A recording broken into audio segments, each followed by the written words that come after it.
is good morning. Good morning. Let's learn how to spell good morning in sign language. G-O-O-D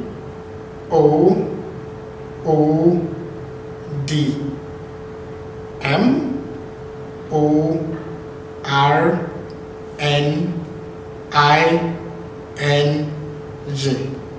Good morning. Now, let's learn how to sign good morning in sign language. So this is my left hand, that's my right hand. Now, you place your right hand inside your left palm. Good.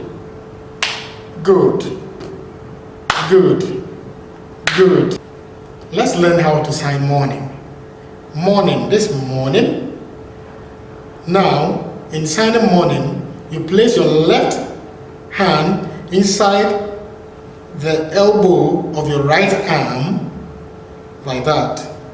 Morning. Morning. Morning. Morning. Morning. Now let's put good and morning together. Good morning. Good morning. Good morning. I hope you can sign good morning in sign language now. Let's use it in a conversation. Good morning, Felix. Good morning, Crystal.